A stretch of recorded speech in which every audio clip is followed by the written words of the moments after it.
stage.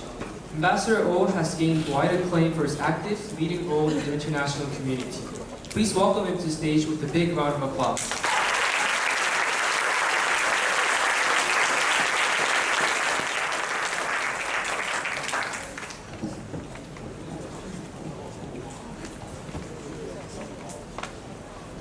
I have to stand a little back because I also need to watch this. Good morning, everyone.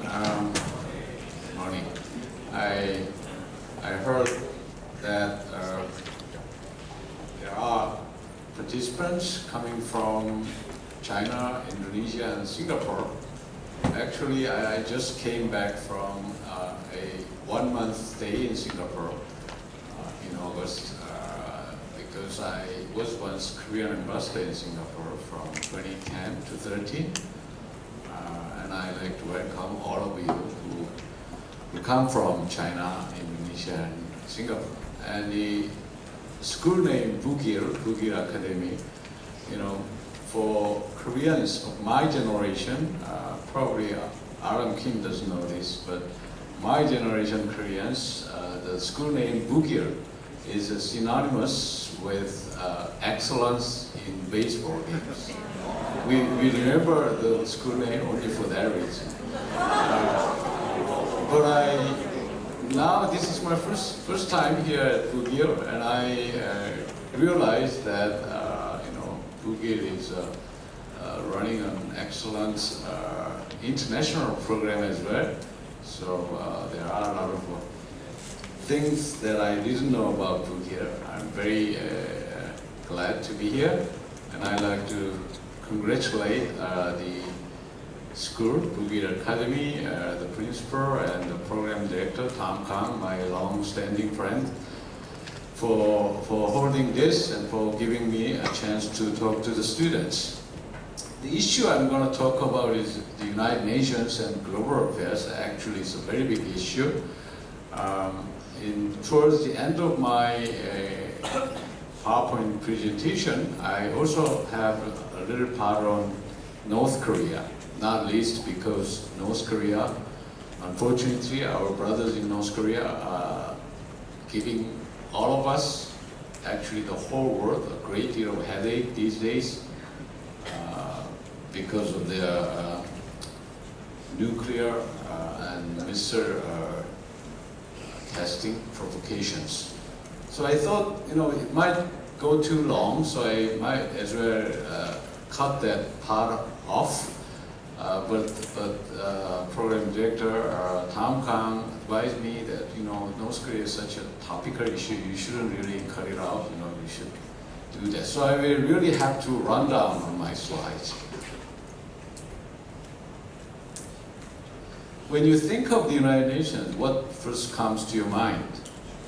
For some people, it's the United Nations headquarters building in New York City. How many of you have actually been there? Oh, so many. Okay, thank you. This is on the eastern part of Manhattan, where there is the First Avenue. And as you can see, there are a lot of flags here. Do you know how many member states are there? Can you turn this off? I mean this, not that. This. Turn the light off on the stage, please. Thank you very much. Oh, you better make it totally dark. Okay. If that's how you prefer. Okay. Thank you. Do you know how many member states are there in the United Nations? 193. The United Nations is the you need to talk about the United Nations when you talk about the world, because the UN is the most universal body we have, both in terms of membership and in terms of its agenda. The UN deals with all the issues in the world, and almost all countries in the world are members of the United Nations. Some people might think of the General Assembly Hall.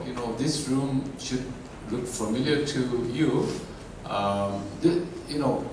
When I had my first posting in New York, in UN in 1985, that's 32 years ago, this room looked exactly the same, except one thing.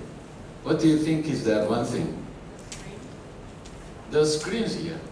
They were not there in 1985. But this room is exactly the same. They had a total renovation of the place, but they kept the appearance as it was 7 years ago. This is a Security Council chamber. Some people think of it because it's on TV so often these days, partly thanks to our North Korean brothers. And I know this photo was taken in 2014 in December. How do I know? Because I'm there. This is amazing. Yeah. So South Korea was a member of Security Council. This is the day when I talked about North Korean human rights issue, and a lot of people in Korea watched that video clip. I heard later. Some people think about blue helmet.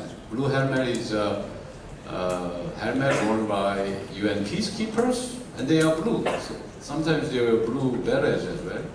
Some people think about UN's humanitarian activities, like UNHCR. UNHCR, what does it stand for? UN High Commissioner for Refugees. There are three pillars in the United Nations. The UN came into being in 1945 after the two devastating world wars in the first half of 20th century, which killed 85 million people together. You know, if you consider the population that time, probably less than a quarter of the current population, 85 million people dying was way too many, and it ended with the use of nuclear bomb in 1945. So people at that time thought, if we cannot prevent another war, there might not be a future for mankind. That's why in 1945, in June, 51 countries gathered in San Francisco, California, and signed the UN Charter. The first line of the UN Charter says, "We, the peoples of the United Nations, determined to save succeeding generations from the scourge of war, which twice in our lifetime has brought untold sorrow to mankind."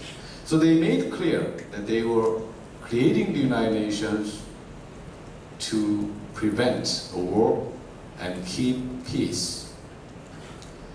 But the United Nations has three pillars: peace, development, and human rights. If they created the UN for peace, why do they need the other two pillars, development and human rights?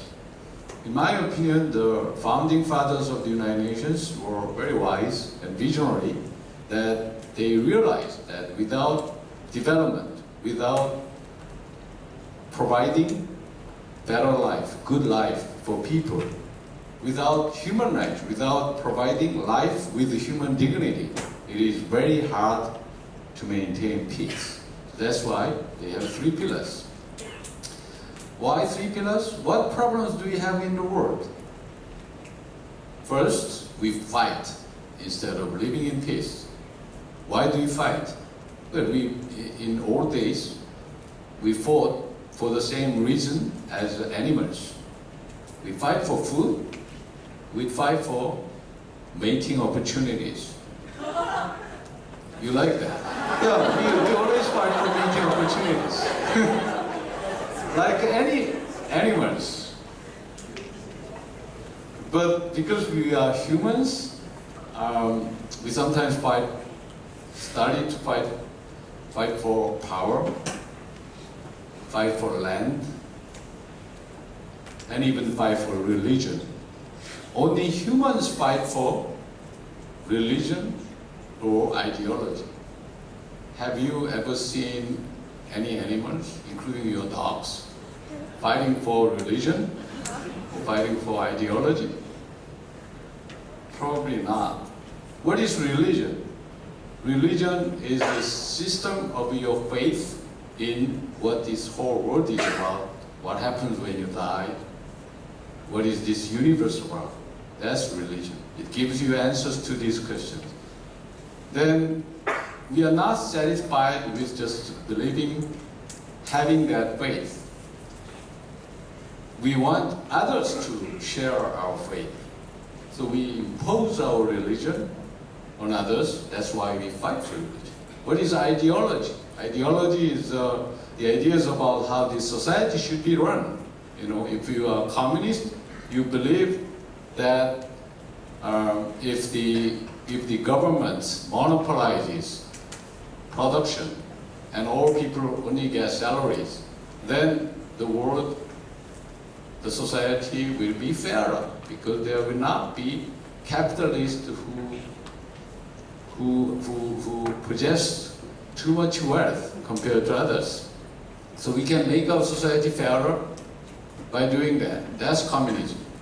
But if you believe in that, you know, you can make your society communist.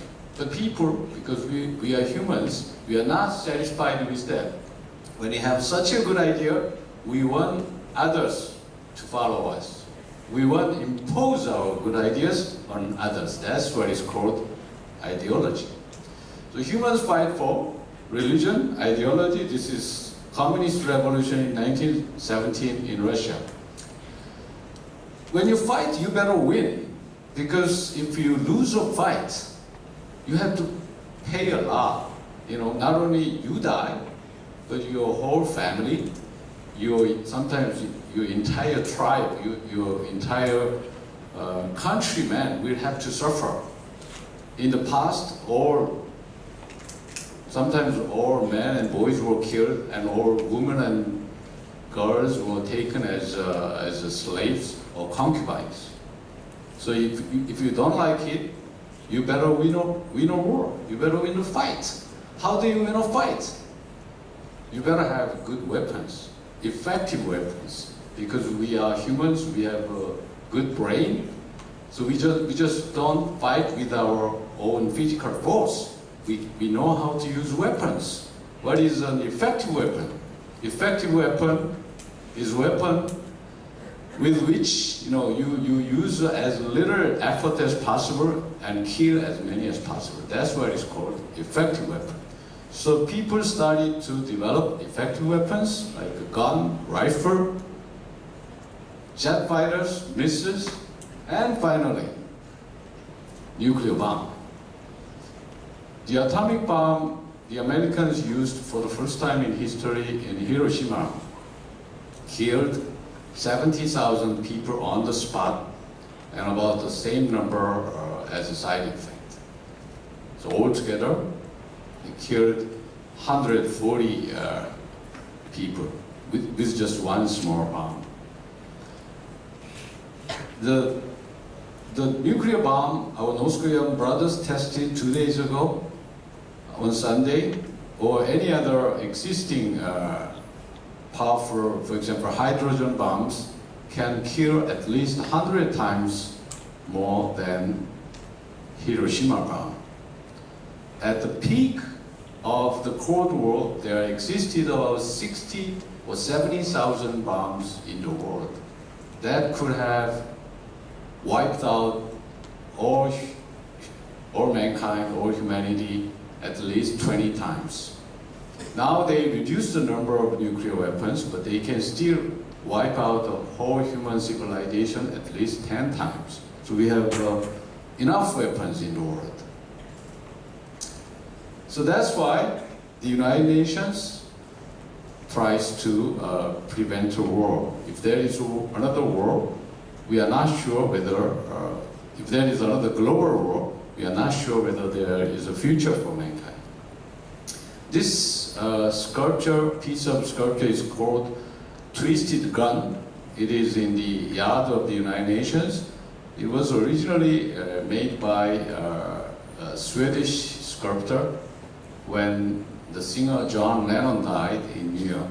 So he placed this piece in Central Park, but the Luxembourg government bought it and donated to the United Nations. The United Nations is running peacekeepers. You saw blue helmet. These are blue berets. These days, we are faced with different kinds of challenges to peace and security, like 9/11, terrorism. So we need to deal with not only the traditional threats of war, but also new challenges to peace and security. The second problem we have in the world is that many of us are poor and underdeveloped. When humans settled and started farming around 10,000 years ago, before that, I think, not only I think, but a lot of scholars think that, people were more or less equal with each other. There was not much difference in terms of wealth they possessed because when they were only hunters and gatherers, when you are hunting for your food, when you are gathering, picking up grains or fruits to eat, you cannot be very rich because you cannot store what you get. You don't have a fridge, refrigerator, so you cannot store your meat. When you are